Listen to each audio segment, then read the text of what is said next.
today's recipe, the TikTok pasta.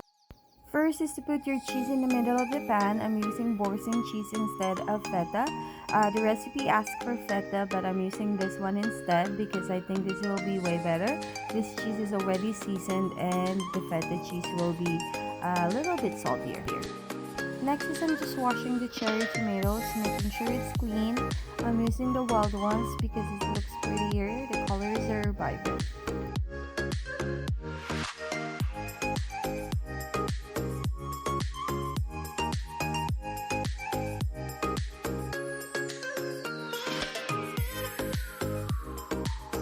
Then after washing the cherry tomatoes, I just pour it all in the pan, making sure it's all spread out.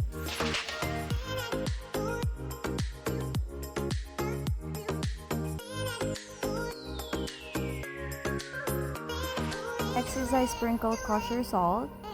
Make sure that you sprinkle the salt evenly.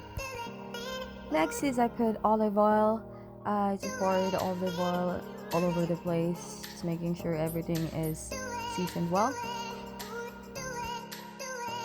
Next thing is I put freshly ground pepper. Then I just season it with dried basil. I forgot to show it in the video, but I actually put chopped onion as well. If you don't have onions, you can just use onion powder. And then we'll just bake it.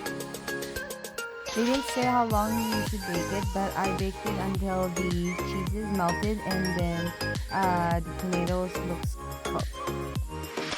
Next, in a pan, I put in olive oil and then I'll just saute the mushrooms really quickly. This will be one toppings later.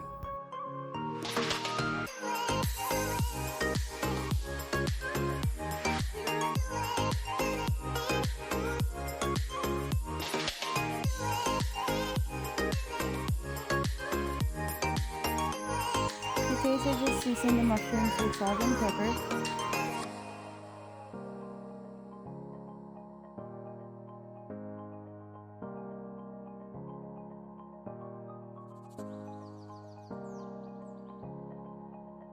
After 25 minutes, this is all done. Just mix them all together and then you can pour in the pasta of your choice.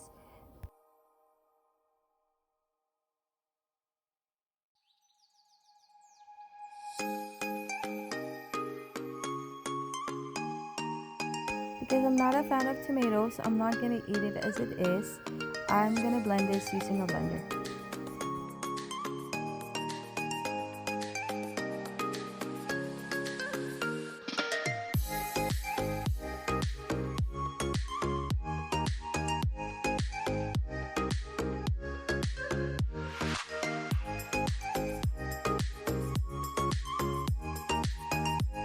After blending, I have this beautiful color orange sauce and then I'm just gonna mix them all together.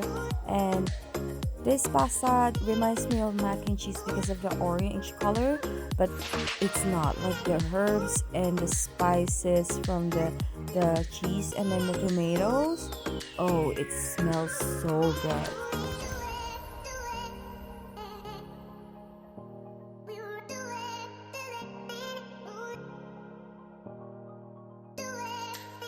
By the way, I use fusilli pasta for this recipe.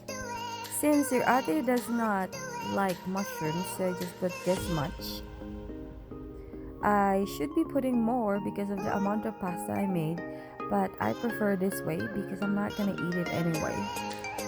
Then I topped it with dried parsley because I was not able to get the fresh ones earlier, but you can use fresh basil or fresh parsley on top of it, whatever you prefer. You can also add spinach. You can blanch the spinach and then mix it all together. It depends on your choice. Once it's all mixed together, once all done, you can serve and enjoy. Thanks for watching. Don't forget to like, subscribe, and share my videos.